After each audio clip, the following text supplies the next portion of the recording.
সম্মানিত দর্শক, আসসালামু আলাইকুম। আশা করি সবাই ভালো আছেন।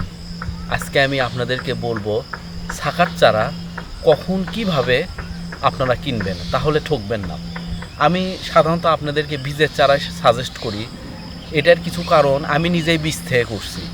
আর একটা ব্যাপার, বীজের চারায় কিন্তু ফল কিন্তু কম ধরে না। বীজের চারায় কিন্তু অনেক সুবিধা আছে। তো যাই হোক, আপনারা অনেকে আমাকে মেসেজ দেন, অনেকে প্রশ্ন করেন শাকার চারা কী অবস্থায়, সেই সবার দেখি শাকার চারার উপর খুব বেশি আগ্রহ। আপনারা কি জানেন শাকার চারার থেকে টিস্যু কালচারের চারা বেশি ভালো? এটা শাকার চারার থেকে অনেক ভালো। যাই হোক, বাংলাদেশে এটা সচরাচর পাওয়া যায় না, অনেক ঝামেলা করা লাগে। তো আমি আজকে আপনাদেরকে বলবো কখন কিভাবে শাকার চারা কিনবেন, তাহলে আপনারা ঠকবেন না। আর আমার এই গাছটা দেখেন, এটা কিন্তু বীজের গাছ। দেখেন কত ফল আসছে। আমি এবার খেজুর সবগুলো আটকাতে পারিনি, কারণ হচ্ছে যে অনেক কিছু আমার মেডিসিন দেওয়া ছিল না, অনেক কিছু আমি জানতাম না। তো তাছাড়া দেখেন দুটা বাধায় এটা আসছে আমার, দুটা বাধার। এর আরও 4টা বাধা ছিল, মোট 6টা বাধা আসছিল। তার মধ্যে দুটা বাধায় এইরকম খেজুর আসছে।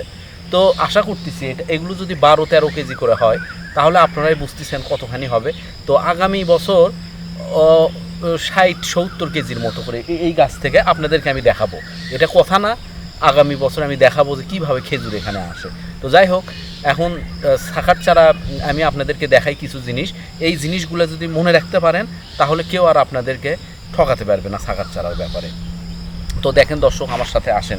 দর্শক দেখেন, আমার এই গাছটা, এটা একটা শাকার গাছ। আমি এটা কলম করছি, এটা আমি খুব শীঘ্রই লাগাবো। গাছটার সাইজটা দেখেন, শিকড়ও বের হয়ে গেছে। কলম করা প্রায় 1 মাস, আপনারা দেখছেন আমি ভিডিও করে দিছি। কলম করা প্রায় 1 মাস পার হয়ে গেছে, আরও আমি 2 থেকে 2.5 মাস রাখবো।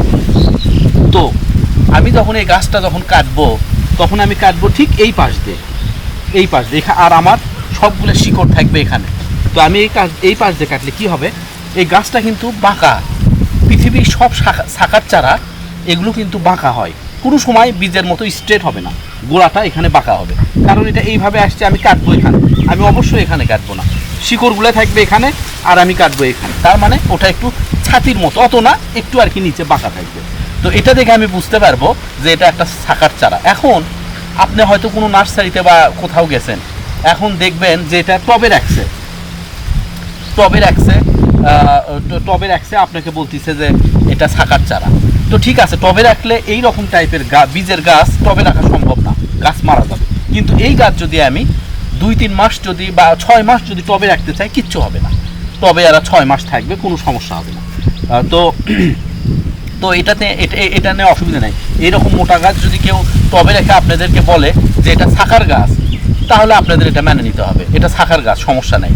কিন্তু এখানে একটা কথা আছে, এটা শাকার গাছ পুরুষ না মেয়ে গাছ, এটা একটা বড় ব্যাপার আছে, আপনি জানলেন না। আমি যদি আমার একটা পুরুষ গাছ ওই রকম শাকার কলম করে তবে যদি তুলে আপনাদেরকে বলি যে এটা এই যে একটা গাছ, এটা শাকার গাছ, এটা আমার মেয়ে গাছ, আপনারা কিন্তু বুঝতে পারবেন না, কোনো দিন কেউ বুঝতে পারবে না যতক্ষণ পর্যন্ত ফল না আসবে। তো এখানে একটা করণীয় আছে, শাকার চারা কখন কিনতে হবে এই জিনিসটা আপনাদেরকে জানতে হবে। আমার এই গাছটা এখন আমি যদি শাকার চারা বিক্রি করতে চাই, আমি আপনাদেরকে এই ভিডিওর মাধ্যমে হয়তো বললাম যে আমি শাকার চারা বিক্রি করব, আপনাদের সাথে সাথে অ্যান্সার হবে ঠিক আছে, কোনো সমস্যা নাই, আমরা আপনার বাগানে আসব। কখন আসবেন? এই সময় বাগানে আসতে হবে, মানে এই ফলের সময় আপনারা আসবেন। কোন গাছ থেকে আপনারা শাকার চারা বিক্রি করবেন, আমি দেখাবো এই গাছে ফল আসছে কিনা।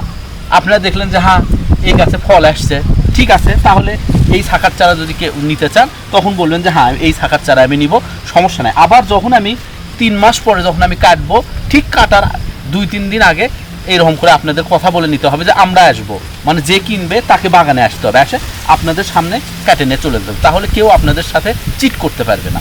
এখন আপনি আছেন রংপুরে, আপনি গাছ কিনতেছেন হচ্ছে যে পাবনায়, তাহলে কি হবে, অনলাইনে আপনি গাছ কিনতেছেন ইচ্ছা মতো, আপনার দাম দর, এই জন্য গাছের দামেরও একটা ব্যাপার আছে, হচ্ছে যে কেউ বিক্রি করতে তারা অরিজিনাল, কেউ যেমন আপনি যদি বাগানে যান তাহলে কিন্তু দাম কিন্তু বেশি নেবে, কারণ ওখানে চিট করার কোনো সিস্টেম নেই।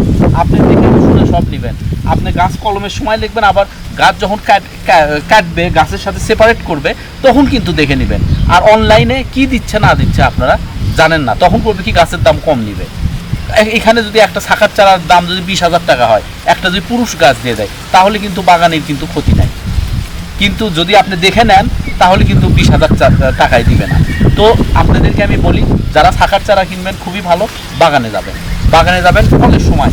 কিন্তু বাংলাদেশে করে কি, যখন ফল হয় তখন করে কি শাখার চারা বিক্রি করে না। তখন ওরা বলে যে, আমি একজনের সাথে যোগাযোগ করছিলাম, তখন ওরা বিক্রি করে না, ওরা বিক্রি করে ঠিক অক্টোবর, নভেম্বর, ডিসেম্বর এইরকম সময়, যখন হচ্ছে যে মানে ফল শেষ হয়ে যায়। এইরকম সময় যোগাযোগ করলে কি বলে জানেন?